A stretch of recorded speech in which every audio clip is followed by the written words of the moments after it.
ओम सहना भवतु सहनौ भुनक्तु सह वीर्यं करवावहै तेजस्विनावधीतमस्तु मा विद्विषावहै। ओम शांति शांति शांति।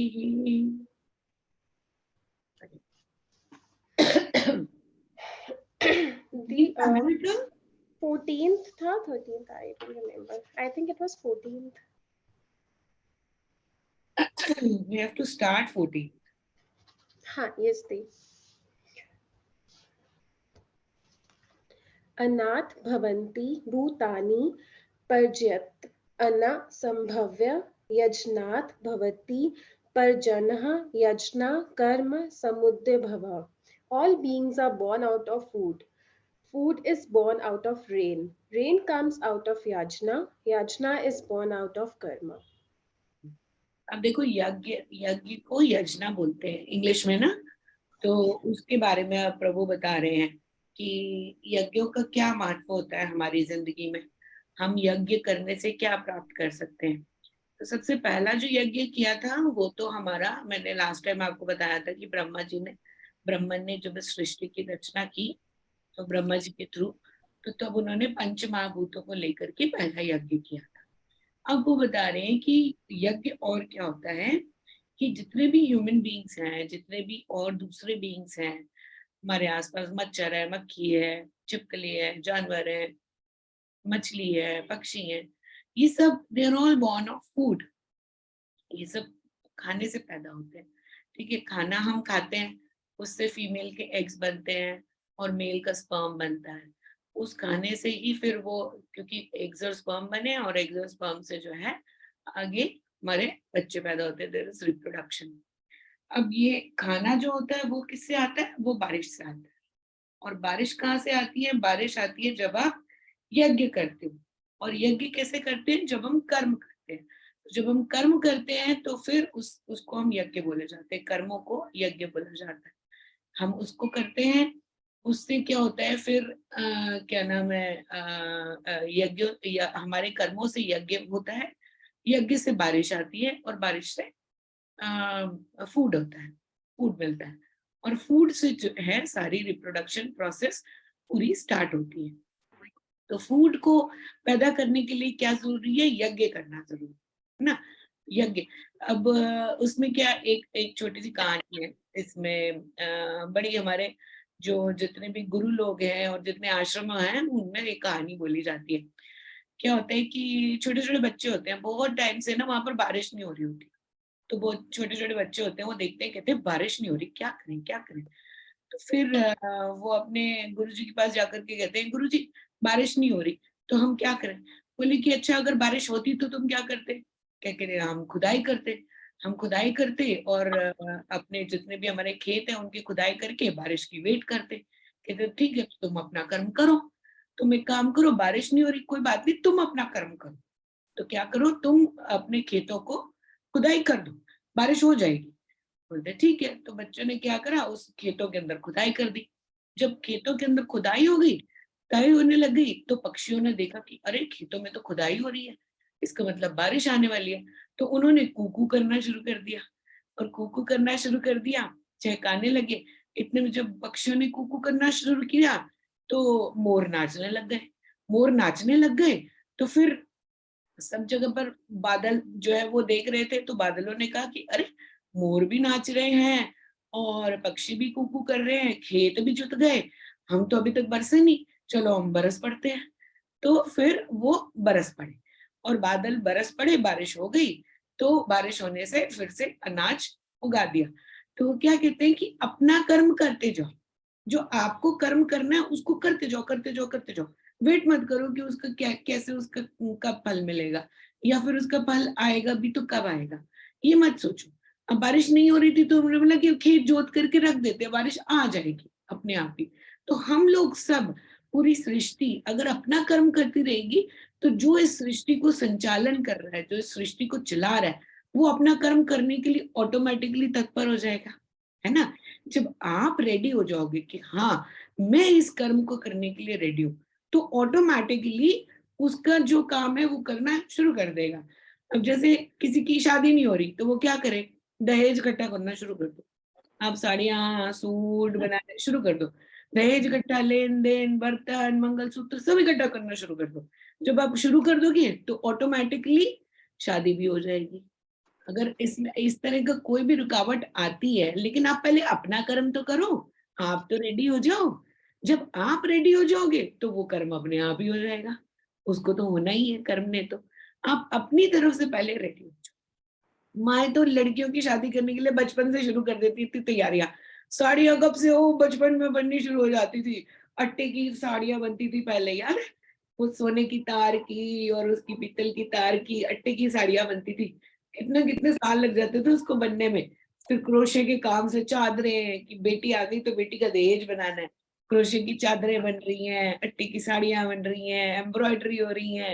ये सारा कुछ कब से शुरू हो जाता था। बर्तन लेकर के ट्रंकों में भरने शुरू हो जाते थे। चलो भैया पुराने कपड़ों से बर्तन ले लिए, अलग करके रख दो, बेटी की शादी होनी है, बेटी की शादी होनी है। होता था ना कि पहले होता था। और होता इसलिए क्योंकि सब लोग अपनी तैयारी करके बैठते थे।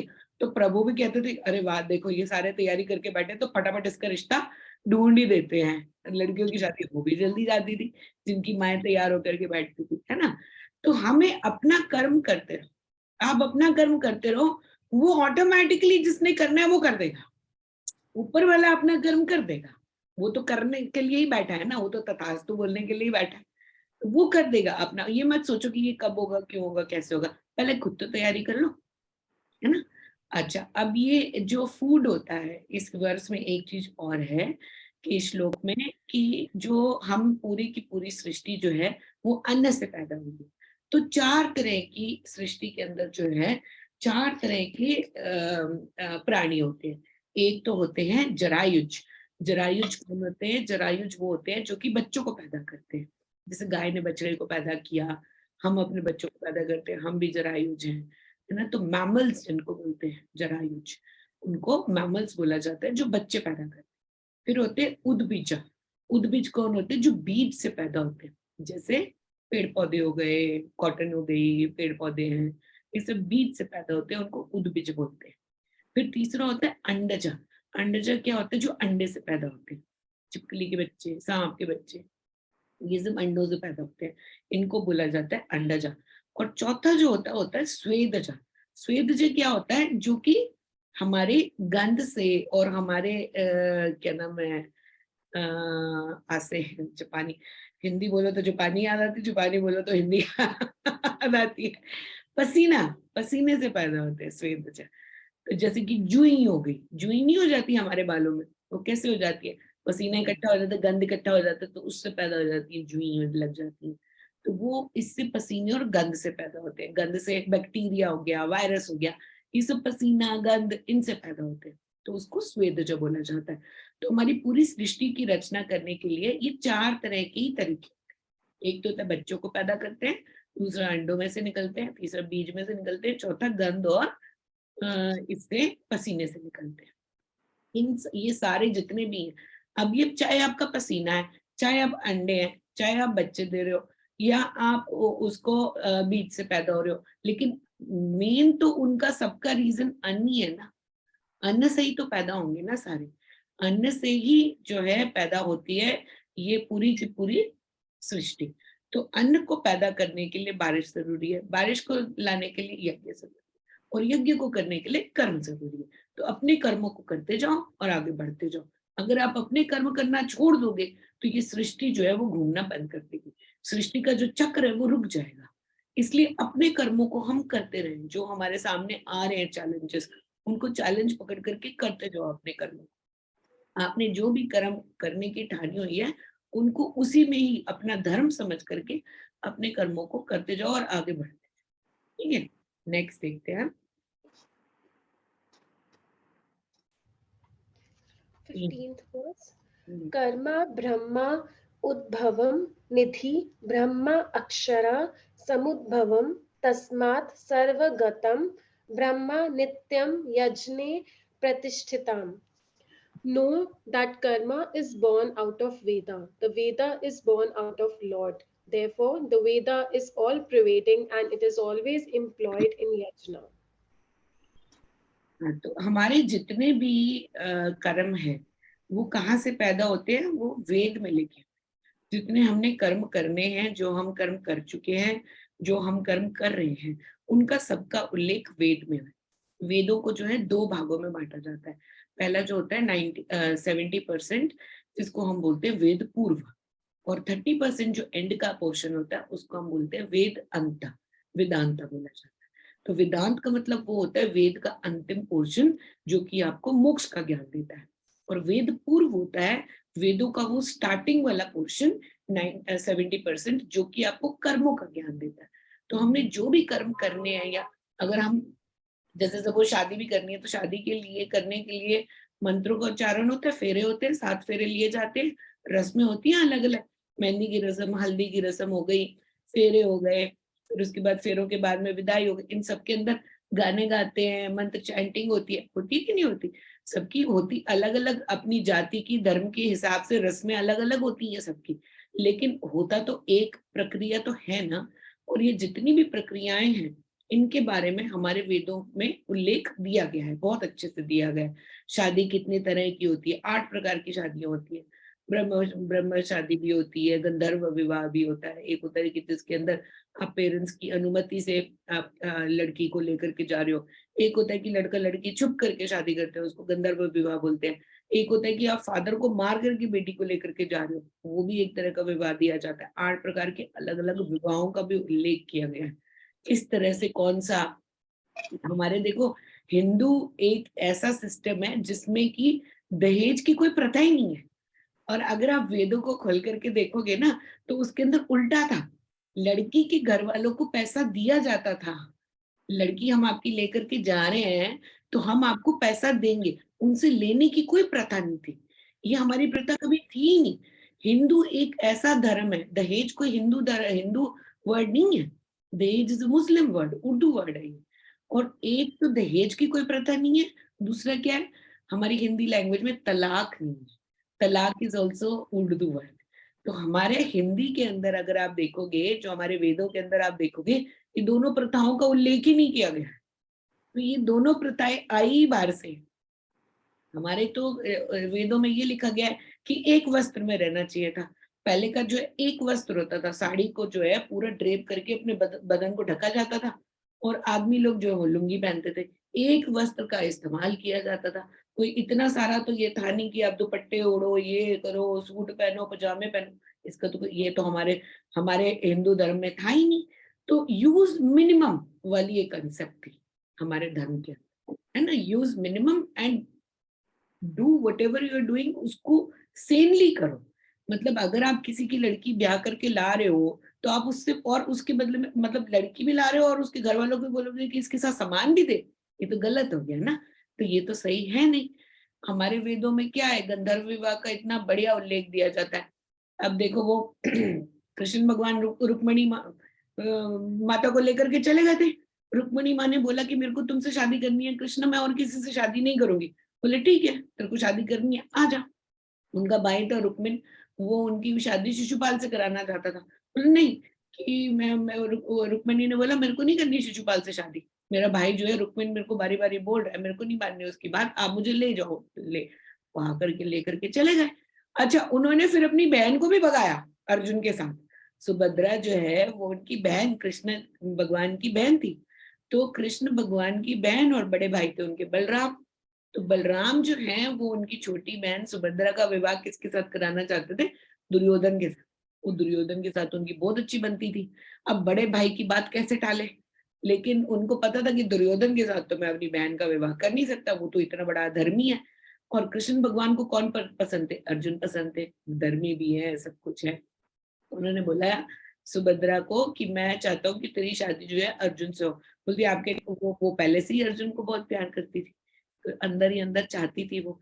एक्चुअली में सुभद्रा जो है वो कृष्ण भगवान को चाहती थी, अपने भाई को ही बहुत चाहती थी। कहती थी कि मेरा दूल्हा ना तुम्हारी तरह होना चाहिए, बिल्कुल। तो फिर उन्होंने बोला मेरी तरह होना चाहिए, मतलब मैं तो तेरा भाई हूँ, मेरी तरह होना चाहिए, तो मैं अपने जैसा कहाँ ढूंढूं। उनका चल ठीक है, तू अर्जुन के साथ शादी कर ले, इसमें और मेरे में कोई अंतर ही नहीं है। तो भगवत गीता के अंदर भी जब शुरू होती है ना, तो कृष्ण भगवान बोलते हैं हृदय में पार्थ, यानी कि पार्थ तुम मेरे हृदय के एक टुकड़े हो, मैं तुम्हें भगवत गीता जो सुनाने वाला हूँ, तुम मेरे हृदय के टुकड़े हो, तुम में और मुझ में कोई फर्क नहीं है। तो जब उनमें कोई फर्क नहीं था तो इसलिए जो सुभद्रा को बोला कि मैं तेरी शादी अर्जुन से कराता हूँ। अर्जुन बोली कि बड़ा भाई तो मानेगा नहीं, तो बड़े भाई के अगेंस्ट जा नहीं सकते, तो क्या करें। बोला तो एक काम करो, मैं अर्जुन को बुलाता हूँ, वो तेरे को भगा के ले जाए। तो अर्जुन को उन्होंने बुलाया, उन्होंने कहा कि सुभद्रा को ले जाओ। तो गंधर्व विवाह का भी हमारे इसमें उल्लेख दिया गया है। अगर दो लोग शादी करना चाहते हैं अपनी मर्जी से तो वो कर सकते हैं, उसमें कोई गलत बात नहीं होती। जिनको शादी करनी है अपनी मर्जी से, they can go ahead and do it. It is very legal in our dharma, Hindu धर्म में लीगल है करना। ठीक है। तो हम जो हमारे जितने भी कर्म है उनका उल्लेख किसमें दिया गया है, वेदों में दिया गया है। और वेद कहाँ से पैदा हुआ है, वेद पैदा हुए हैं प्रभु की वाणी से। ये प्रभु की वाणी से ही वेद पैदा हुए। वेदों को जो है वेद व्यास जी ने लिखा था, लिखा था केवल, लेकिन उनको सुना कौन रहे थे, एक्चुअली प्रभु ही सुना रहे थे। क्योंकि वेद जो है उसके अंदर जो कुछ भी लिखा हुआ है, अगर वो किसी इंसान का काम होता तो इतने साल हो गए आज तक कोई पांचवा वेद क्यों नहीं आया। अगर किसी इंसान ने लिखा होता तो आया कोई पांचवा वेद, नहीं आया ना। महाभारत जैसी कोई कहानी दोबारा आई है, नहीं है। रामायण जैसी कोई कहानी दोबारा आई है, नहीं है। इनकी कोई टक्कर की कोई आज तक ना कहानियां आई है, ना वेदों की टक्कर का कुछ आया है, ना हमारे पुराणों की टक्कर का कुछ आया है। कभी कोई भी किताब नहीं आई।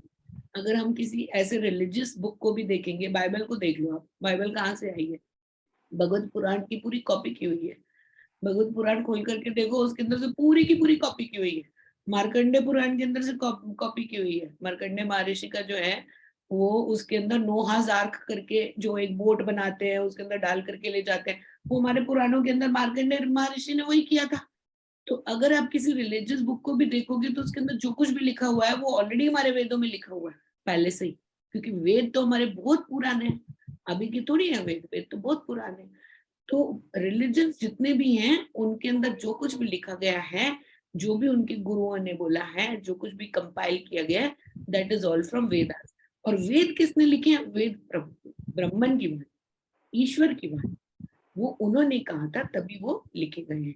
वेद के अंदर लिखा गया वेद की चीज जो है वो प्रमाण, उसका प्रमाण है हमारे पास। वेद के अंदर जो एरोनॉटिकल साइंसेस की जो बुक्स हैं उसको हमारी आर्मी ने मतलब इतनी सारी किताबें हैं, वो एक एसी रूम के अंदर उनको इकट्ठा करके रखा हुआ है। समझ में किसी की नहीं आते, वो संस्कृत इतनी हाई लेवल की है, समझ में नहीं आता। लेकिन वो उस जमाने पर भी एरोप्लेन कैसे बनते हैं उसके बारे में डिस्क्रिप्शन पहले दे दिया गया था। रावण का जो जहाज है वो खाली एक सीटी मारता था, सीटी मारी उसने और जहाज आया।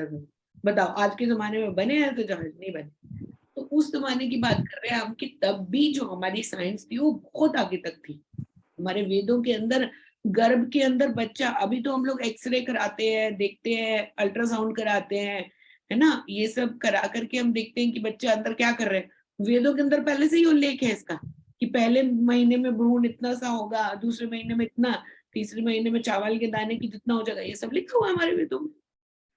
तो इतना ज्ञान कहाँ से आया, यानी कि जो जिसने सृष्टि की रचना की है उसने ही पहले ऑलरेडी ये सारा ज्ञान तो दे दिया था।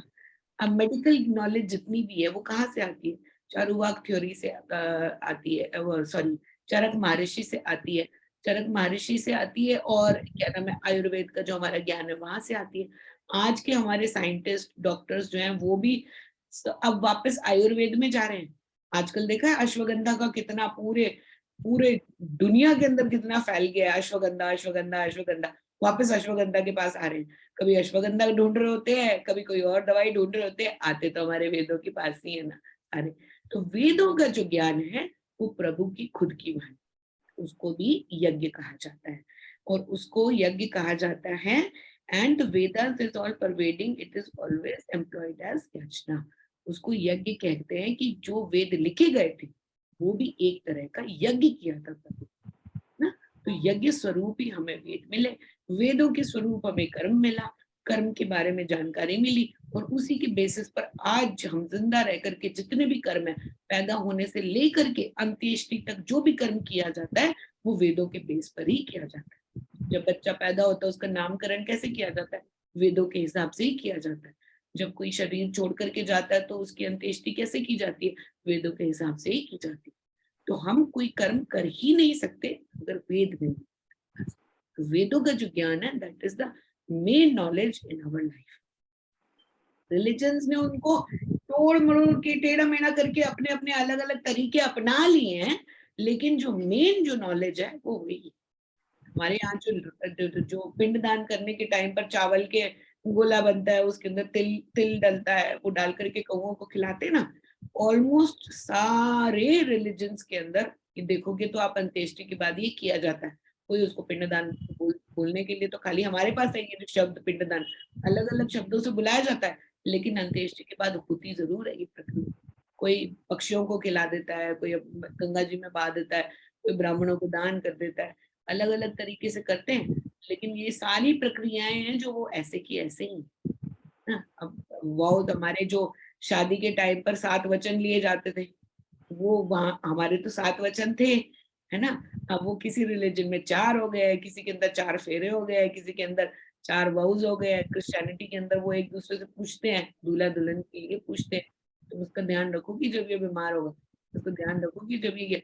तो ये सारा कुछ है सेम टू सेम, बस उसको टेढ़ तोड़ मरोड़ करके टेढ़ा मेढ़ा करके रिलीजन्स ने अलग अलग अपना लिया। ठीक है, चलो नेक्स्ट देखते हैं 16। एवं प्रवृत्तां चक्रं न अनुवर्तयति इहाया अघायु इंद्रिया आरमा मोघम पार्थ सह जीवति. In this world, he who does not follow the cosmic cycle which is initiated by the Lord in this manner is a sinful, sensual person. He lives in vain, O Arjuna. जो इंसान अपना कर्म नहीं करता उसकी life जो है वो जानवरों की तरह होती है। It is a useless life. पैदा हो गए लेकिन कर्म नहीं करा, शादी कर ली, मंत्रों का उसकी लाइफ के अंदर कोई स्कोप नहीं है। जो भगवान को नहीं मानता, जो वेदों को नहीं मानता, जो मंत्रों को नहीं मानता, कर्मों को नहीं मानता, कर्मों की क्रियाओं को नहीं मानता, तो उसका जीना और मरना एक बराबर है। भगवान के लिए वो कोई मायना नहीं रखता कि वो जिंदा है या नहीं। क्यों? क्योंकि जो एक डिसिप्लिन दिया जाता है ना, भाई अगर कोई बगीचा है, बगीचे के अंदर माली होता है, तब तो बगीचा बहुत सुंदर लगता है कि नहीं। जिन बगीचों में माली नहीं होते वो उजड़े हुए होते हैं कि नहीं होते। ऐसे ही हमारी लाइफ के अंदर अगर उसको सही तरीके से चलाना है तो हमारे वेद बहुत जरूरी है। तो वेदों के जो मंत्र को हम फॉलो करते हैं, हम जप करते हैं, हम प्रभु का नाम लेते हैं, हम प्रभु के दिए गए वेदों के अंदर जो उल्लेख है, कर्मकांड है, उसको फॉलो करते हैं, तब तो हमारा जीवन जो है एक डिसिप्लिन में रहता है। नहीं करते फॉलो तो फिर हमारा जीवन जो है वो उजड़ जाता है, उसके अंदर कोई सलीका नहीं रह जाता, टेढ़ा मेढ़ा हो जाता है। अब आजकल के बच्चों को देख लो, पहले क्या होता था, ब्रह्मचर्य आश्रम होता था वेदों में जो लिखा हुआ है ना। तो 25 पैदा होने के 10 साल तक, 8 8 9 10 साल तक बच्चा जो है मम्मी के पास रहता था, मम्मी पापा के पास रहता था। उसके बाद में वो गुरु जी को दे दिया जाता था कि अब आपकी अमानत है, हम नहीं रखेंगे इसको, अब आप इसको पढ़ाओ लिखाओ, जो भी करना है आपने करना है। तो वो क्या करता था, बच्चा जो है वो गुरु आश्रम में रह करके गुरु की सेवा करता था, और गुरु से जो है वो शिक्षा मिलती थी उसको, और सारा ज्ञान मिलता था, शस्त्रों का ज्ञान मिलता था, अस्त्रों का ज्ञान मिलता था, शास्त्रों का ज्ञान मिलता था, सारा ज्ञान इकट्ठा करता था और गुरु की सेवा करता था, है ना। तो ये उसका धर्म हो गया, ब्रह्मचर्य धर्म। आजकल के बच्चे क्या करते हैं ब्रह्मचर्य धर्म के लिए? स्कूल जाने के नाम पर पार्टी कर रहे होते हैं, बंक मार रहे होते हैं, स्कूल में किताबों की जगह पर उल्टे सीधे खाने चीजें लेकर के जा रहे होते हैं, है कि नहीं। स्कूल के नाम पर कितने सारे उल्टे सीधे काम होते हैं। कोई ठीक ठीक से सही तरीके से पढ़ रहे होते हैं बच्चे? नहीं पढ़ते। तो जो इस तरीके से नहीं करेगा उसका फिर क्या हो जाएगा, उसका जीवन उजड़ जाएगा। तो जो जो सलीका हमारे वेदों में दिया गया है कि ब्रह्मचर्य आश्रम में तुम्हें ये करना है, गृहस्थ आश्रम में तुम्हें ये करना है, वानप्रस्थ आश्रम में तुम्हें ये करना है, संन्यास आश्रम में तुम्हें ये करना है ना। वो कहते हैं कि अब जैसे ही तुम पोते का मुंह देखोगे अपना घर छोड़ करके चले जाओ। ये उसमें दिया गया है वानप्रस्थ आश्रम के लिए, क्या दिया हुआ है कि ये नहीं कि चिपके रहो अपने बच्चों से, बहुओं से, पोतों से, पोतियों से, ये नहीं लिखा हुआ। जैसे पोते का मुंह देखो घर छोड़ करके चले जाओ, अपने चाबियां पकड़ाओ बहू को और बेटे को पकड़ाओ चाबियां और बोलो हम जी जा रहे हैं, अब तो हम अलग रहेंगे, हमारा काम हो गया, फिर उनके साथ रहने की कोई जरूरत नहीं। कि वानप्रस्थ आश्रम का जो नियम है, तो ये नियम बने हुए हैं, अब इनको जो फॉलो नहीं करता वो पछताता रहता है। अब वो वानप्रस्थ आश्रम के लिए अब ये भी नियम है कि 50 वर्ष के बाद जो है आप अपना काम करना छोड़ दोगे। क्या करोगे आप?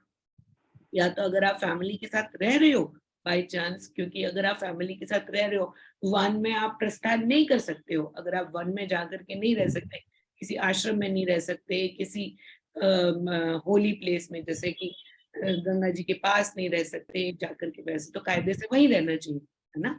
एक बार आपने देख लिया अपने पोते पोतियों का मुंह, तो आपको जा करके अपना प्रस्थान करो, हरिद्वार चलो, ऋषिकेश जाओ, वहां जाकर के रहो गंगा किनारे, अपना जो भी हो सके थोड़ा बहुत पढ़ने पढ़ाने में अपना समय व्यतीत करो, जो आपकी पेंशन से इकट्ठा किया हुआ पैसा उसी पर ही अपना गुजारा करो, सिंपल लाइफ जियो। ये एक हमारे वानप्रस्थ का नियम है। लेकिन अगर आप उसको नहीं भी पालन कर सकते, अपने घर पर रहना चाह रहे हो, अपनी फैमिली के साथ रहना चाह रहे हो, तो फिर फैमिली मेंबर्स की सेवा करके रहो। लेकिन अगर 50 के बाद भी बहुएं आ गई, बच्चों की शादियां हो गई, पोते पोतियां हो गए, आप घर पे बैठ करके उनके ऊपर हुक्म चला रहे हो, तो वो सही नहीं है। फिर आप क्या होगा, फिर आपको पछताना पड़ेगा अपनी लाइफ। क्यों? क्योंकि आप सही तरीके से नहीं चल रहे। या तो अब भाई 50 के बाद भी अगर आपको काम करना है, अभी भी आपको लगता है कि मेरे को रोज जाकर के बाहर निकलना है, ऑफिस जाना है, ये करना है, दुकानें चलानी है, बिजनेस करना है, तो वो तो नहीं लिखा हुआ ना हमारे इसके अंदर और वेदों में। और अगर आप उसको करना चाहते हो उस तरीके से, तो फिर आप स्ट्रेस भी होएगी, आपको टेंशन भी होएगी। क्यों? क्योंकि आप उस सही तरीके से तो चल ही नहीं रहे, जो कि हमारे वेदों में लिखा गया है। फिर आप बोलते हो कि मेरे को स्ट्रेस हो रही है, मेरे को टेंशन हो रही है, मेरे को गुस्सा आ रहा है, मेरे इमोशंस हाई हो रहे हैं। ये सब इसलिए हो रहे हैं क्योंकि आपने वो चीज फॉलो नहीं करी जो हमारे वेद में लिखी हुई। तो 25 से लेकर के 50 तक ग्रस्त हो गया, 50 के बाद अपना छोड़ो सब कुछ, आश्रम जाकर के रहो। और 75 के बाद सब कुछ छोड़ो, कपड़े वपड़े ये सब छोड़ो, अपना सन्यासी का धर्म निभाओ, भिक्षा लेकर के जिंदा रहो, जो आपको मिले उसके ऊपर अपना अपना जीवन जो है वो उससे व्यतीत करो। ये हमारे वेदों में लिखा गया है। औरत का धर्म ये होता है कि जो वो पति के पीछे पीछे जाएगी, पति अगर उसको लेकर के आश्रम में जाता है तो वो आश्रम में जाकर के रहेगी, पति अगर उसको लेकर के सन्यासी बनता है तो वो सन्यास लेगी, वो उसके जो वो करना चाहता है वो उसके साथ ही करेगी। ये तो हमारे वेदों में लिखा गया है।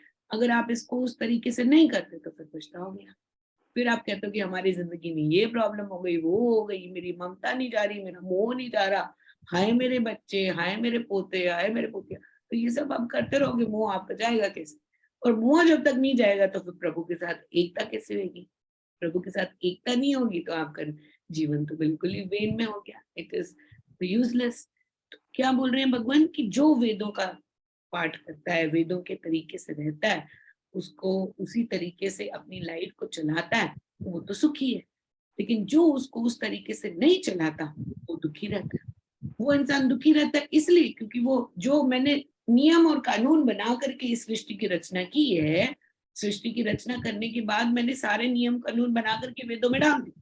अब तुम नहीं समझना चाहते उसको, तो फिर तुम दुखी रहोगे, अटैचमेंट अब जाएगी नहीं, है ना। अभी भी कितनी कितनी एज हो जाती है, 80-80 साल के हो जाते हैं, 90-90 साल के हो जाते हैं, अभी भी घरों में रहना है, गहने पहनने हैं, नए नए कपड़े पहनने हैं, पार्लरों में जाना है, शादियों में नाचना है। ये सब नहीं लिखा हुआ हमारे में। तो सिंपल तरीका है कि आप जैसे आपको रहने का जो वानप्रस्थ में, या तो आश्रम में रहो, नहीं तो आप पढ़ने पढ़ाने में अपना समय व्यतीत करो। ये भी एक तरीका है जीने का।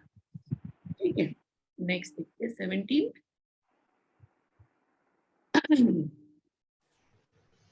17th verse. या तु आत्मा रतिः एव स्यात्, आत्मा तृप्ता च मनवः आत्मानि एव च सन्तुष्टः तस्य कार्यं न विद्यते. However, suppose there is a man who loves the self alone, who is happy with the self alone, and who is happy with the self alone, there is nothing to be accomplished for him. देखो इसके अंदर प्रभु ने क्या किया, आत्म तृप्तः च मानवः आत्मनि एव च संतुष्टः तस्य कर्मं न विद्यते। अब इसमें एक तो आत्मरति ही, रति यहाँ पे, रति क्या होती है? रति का मतलब क्या होता है? प्लेजर। हमें हमारी जो खुशी, खुशी किस में होती है? इंसान की खुशी औरत में होती है, घर में होती है, पैसे में होती है, तो उसकी रति जो है वो इसमें। फिर दूसरा वर्ड वो याद कौन सा यूज कर रहे हैं? तृप्ति। तृप्ति इंसान की किसके अंदर होती है? सैटिस्फैक्शन। तृप्ति को बोलते हैं सैटिस्फैक्शन। खाने पीने इसके अंदर होती है, नई नई चीजें, नए नए कपड़े, नए नए गहने, इन सब के अंदर उसकी तृप्ति होती है। और फिर तीसरा जो शब्द वो यूज करें, संतुष्टि। संतुष्टि कैसे आती है? उसको कैसे मिलती है? हाय पैसा और आ जाए, और आ जाए, और आ जाए, जितना है उतना कम पड़ रहा है, और मिल जाए, और मिल जाए, और मिल जाए, और मिल जाए। तो जब तक उसकी तृप्ति, ये सारी तीनों चीजें जो हैं, रति, तृप्ति और संतुष्टि, ये तीनों की तीनों वो गलत तरीके से यूज कर रहे हैं। रति किस में होनी चाहिए? हमारी प्रभु की, प्रभु में हमारी रति होनी चाहिए, ना कि औरत के अंदर या फिर घर के अंदर या फिर घर की चीजों। तृप्ति हमारी किस में होनी चाहिए? खाने पीने में नहीं, खाने पीने में नहीं, बल्कि हमारे अभ्यास करने में, हमारी पढ़ाई में, हमारे ज्ञान के अंदर होनी चाहिए हमारी तृप्ति। और संतुष्टि किससे होनी चाहिए? जो भी आपको मिला हुआ है आप उसके साथ संतुष्ट, जो भगवान ने दिया है आपको वो आपके कर्मों का ही फल दिया हुआ है, तो उसमें आपकी संतुष्टि होनी चाहिए। तो ये रति, तृप्ति और संतुष्टि, तीन वर्ड्स जो यूज किए हैं, हम उसको गलत तरीके से यूज कर रहे हैं। रति हम यूज कर रहे हैं, किस में यूज कर रहे हैं? हम औरत में यूज कर रहे हैं, चीजों को इकट्ठा करने में कर रहे हैं, कपड़े खरीद लो, जूते खरीद लो, औरत के साथ सुख ले लो, ये सब यूज कर रहे हैं। लेकिन होनी किस में चाहिए? प्रभु में। तृप्ति हम कहाँ पर करते हैं? खाने पीने में, आज ये बना लो, आज वो बना लो, आज यहाँ खा लो, नया रेस्टोरेंट आया है, स्विगी से ऑर्डर कर लो, ये कर लो। पूरी तृप्ति हमारी उसमें रहती है। होनी किस में चाहिए? हमारी ज्ञान में। ज्ञान आप जितना बटोरते जाओगे उतना कम, ज्ञान बटोरते रहो, उसमें अपनी तृप्ति देखो। संतुष्टि इंसान किसके अंदर देखता है? संतुष्टि वो किसमें देखता है? कि जितना पैसा आए मेरे पास उतना कम है, उसको ये लगता है और आ जाए, और आ जाए, और आ जाए। कहाँ होनी चाहिए हमारी संतुष्टि? कि जो मेरे पास है मैं उसके साथ संतुष्ट रहूं। क्यों? क्योंकि मेरे साथ कुछ जाने वाला तो है नहीं, सब कुछ तो यही रहेगा। तो जब सब कुछ यही रहेगा तो जो है उसी में ही खुश रहो, मिल जाए। अच्छा, मिल रहा है तो उसको मना मत करो, ये भी गलत है। अगर प्रभु आपको दे रहे हैं, वो कह रहे हैं कि लो, ले लो, तो मना मत करो, ना ना मेरे पास बहुत है, मेरे को नहीं चाहिए, ना आने दो, ले लो, वो प्रसाद समझ करके ले लो। लेकिन उसके अंदर राग डाल देना कि हाय कम है, अभी और कम है, अभी और कम है, और होना चाहिए, और होना चाहिए, वो गलत हो जाता है, उसको संतुष्टि नहीं कहते। ठीक है, अब इसके अंदर देखो हमारी रामायण के अंदर जो तुलसीदास जी ने रामायण लिखी है, तुलसीदास जी ने रामायण लिखी है, तो तुलसीदास जी ने रामायण लिखी, तुलसीदास जी की कहानी पता है क्या थी? वो उनकी शादी होती है तो उनकी रति जो थी, उनकी रति, तृप्ति, संतुष्टि सारी उनकी बीवी में थी। बीवी का पल्लू पकड़ पकड़ के पीछे पीछे घूमते रहते थे वो। तो एक दिन बीवी चली गई मायके, मायके चली गई और इतना तेज आंधी तूफान, बरसात हो रही है, आंधी आ रही है, तूफान आ रहा है, और तुलसीदास जी अपनी धोती पकड़ के उसके पीछे पीछे पीछे पीछे कि मैं पत्नी के पीछे जाऊं, उसके पीछे चल दिए। आंधी तूफान के अंदर, बारिश के अंदर जा करके खिड़की से उन्होंने देखा कि बीवी की खिड़की है ये, मैं इस पे चलूं। अच्छा, रस्सी समझ के सांप को पकड़ लिया, रस्सी समझ के, और सांप को पकड़ के खिड़की के अंदर कूद गए।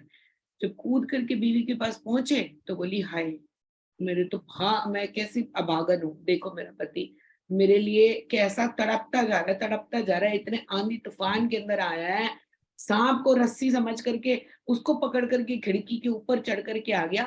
कहती है तुम्हारी इतनी रति अगर प्रभु में होती ना तो आज तुम कुछ और ही बन गए होते।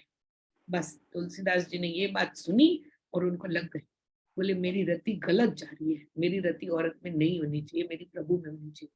फिर उन्होंने ठाक दिया, बोले कि अब जो है मैं कुछ ना कुछ करके दिखाऊंगा, अब प्रभु आप ही मुझे रास्ता दिखाओ। फिर प्रभु ने उनको, तुलसीदास जी को अपने दर्शन दिए, और तुलसीदास जी को जब उनके दर्शन मिल गए फिर उन्होंने रामचरितमानस को लिखा।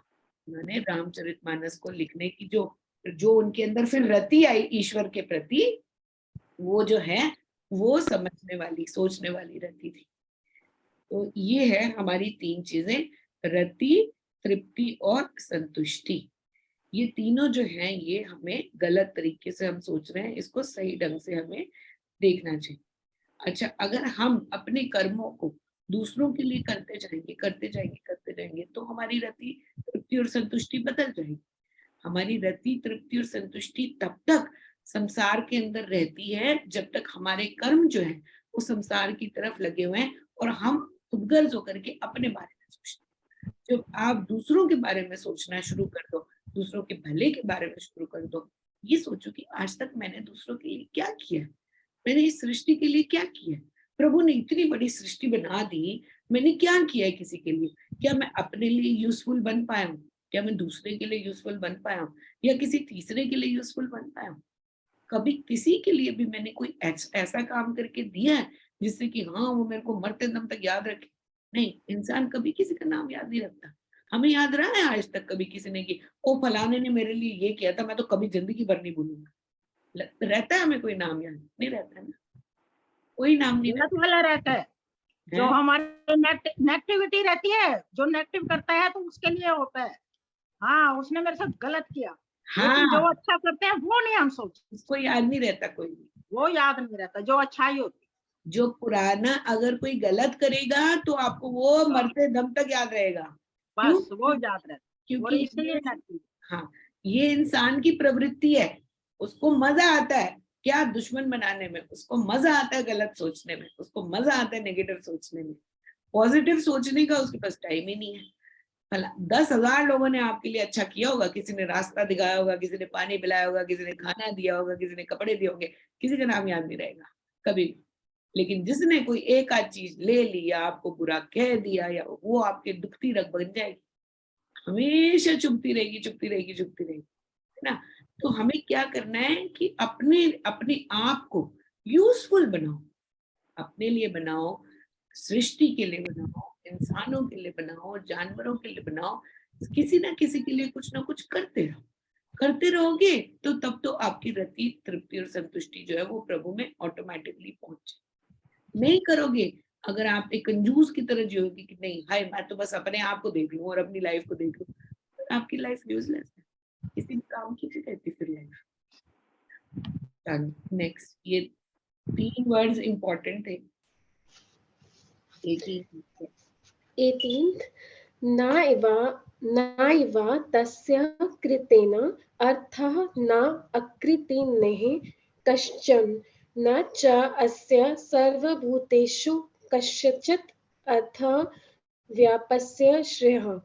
In this world, he has nothing to gain through action, nothing to lose due to inaction.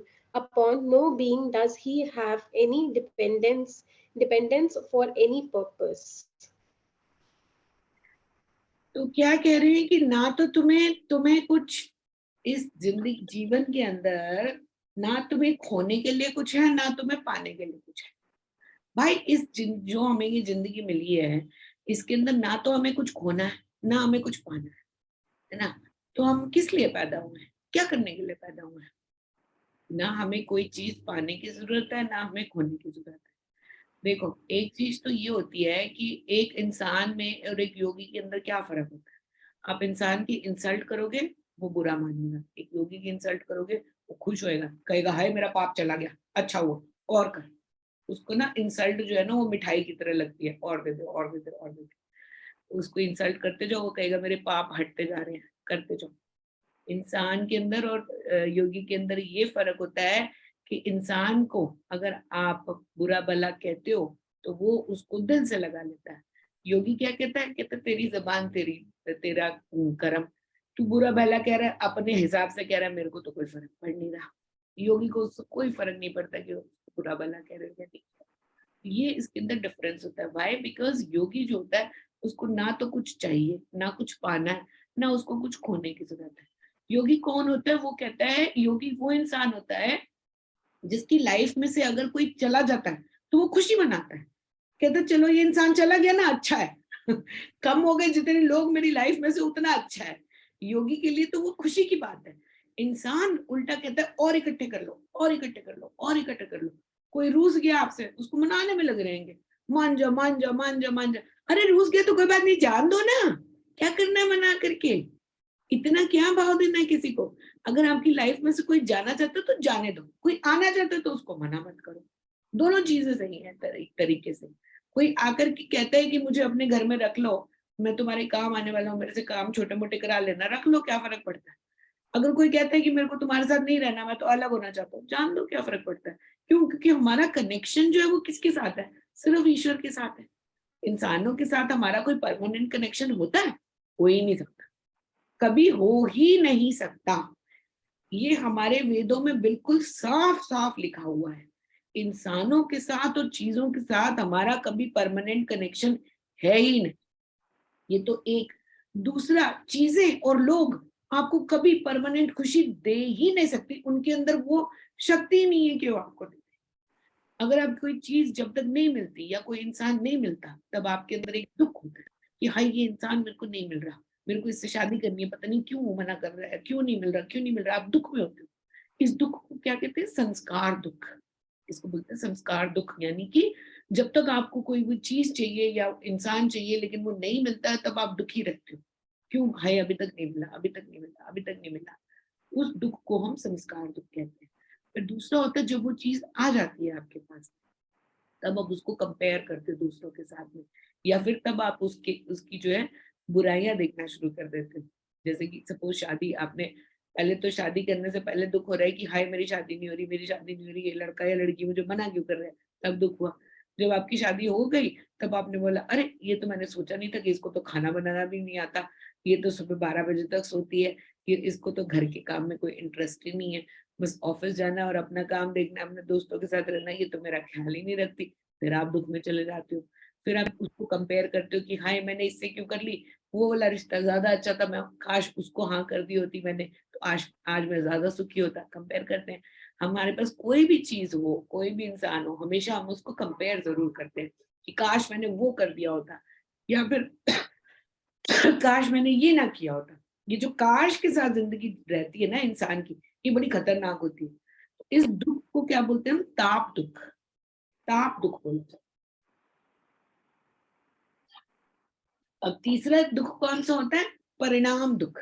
परिणाम दुख वो होता है कि आपको कोई चीज मिल गई, अब मिलने के बाद में वो तो परमानेंट आपके पास रहेगी नहीं, या तो वो चीज खत्म हो जाएगी, या आप खत्म हो जाओगे, या आपका जो रिश्ता है उसके साथ में वो खत्म हो जाएगा। तीनों में से एक चीज तो खत्म हो ही जाएगी। सपोज आपने शादी करी, तो या भाई शादी के अंदर क्या होता है, दो लोगों में से कोई एक, एंड ऑफ द डे कोई एक जिंदा रहता है, एक मर जाता है कि नहीं? पहले एक मरेगा, दूसरा मरेगा, तो एक एक टाइम तो ऐसा आएगा कि उसके बगैर आपको रहना पड़ेगा, है ना?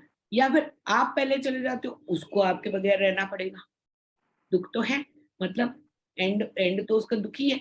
या फिर अगर ये शादी नहीं चली, खत्म हो गई, यानी कि रिश्ता ही खत्म हो गया, तब भी दुख तो है ही, दुख तो आएगा ही साथ में।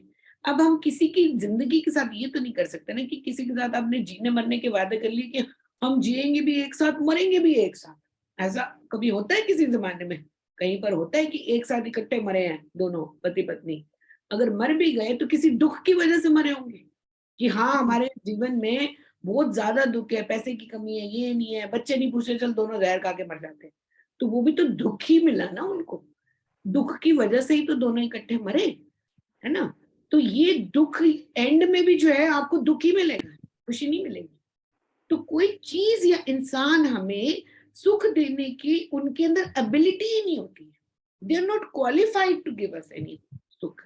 प्लेजर वो दे ही नहीं सकते। प्लेजर हमारे अंदर हमें अपने आप से मिलता है। आत्मनस्तु कामाया सर्वम प्रियम भवति।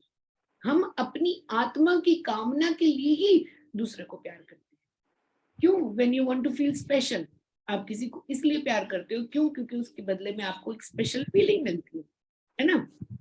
पति जो है अपनी पत्नी को चाहे जो कुछ भी हो जाए रानी की तरह रखेगा।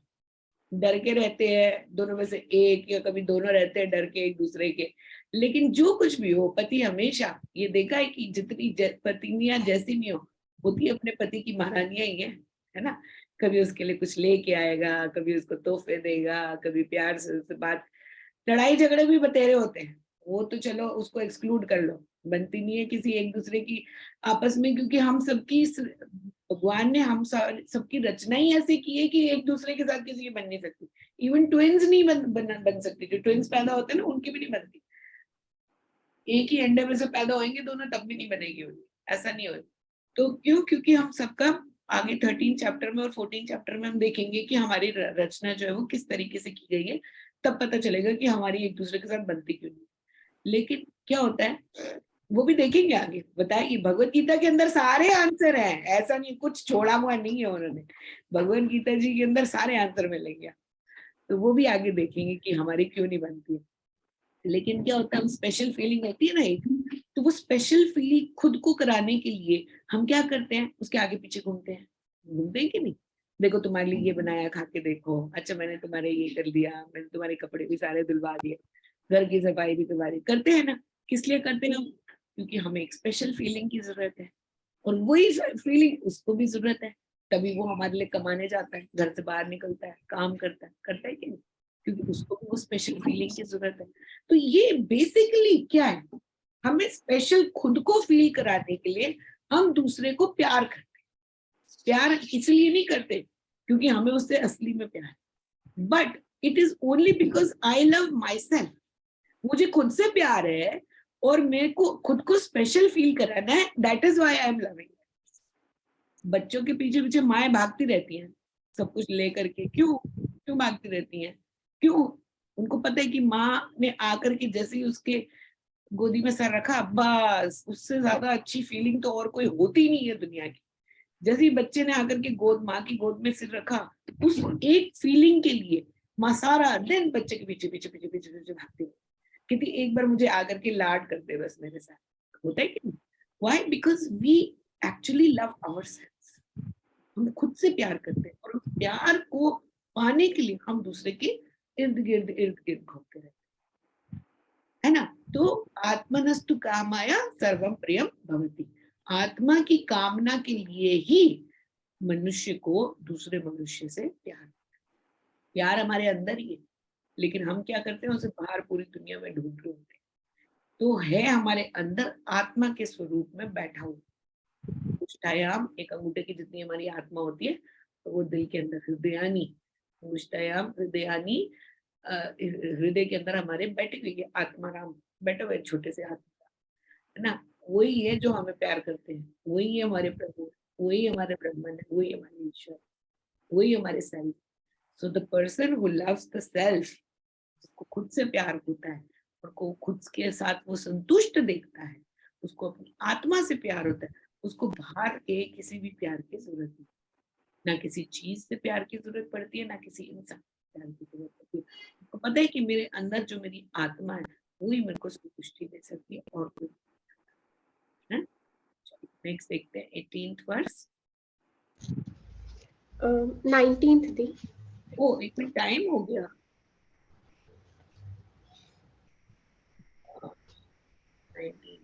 तो कर नहीं पाएंगे ये, है ना। नेक्स्ट क्लास में लें फिर इसको। क्या थी? 19 से स्टार्ट करना है। 19 से स्टार्ट नेक्स्ट क्लास। टाइम हो गया, टाइम का पता ही नहीं चला। जब बात करो ना ज्ञान की, तब टाइम का पता नहीं चलता बिल्कुल भी, और आप फालतू के काम करो ना जितने मर्जी, तब टाइम का पता चलता है। सही बात। ज्ञान की बात होती है ना तो फटाफट चला जाता है, टाइम पता नहीं चलता। चलो प्रेयर कर। ओम पूर्णमदः पूर्णमिदं पूर्णात् पूर्णमुदच्यते पूर्णस्य पूर्णमादाय पूर्णमेवावशिष्यते। ओम शांति शांति शांति।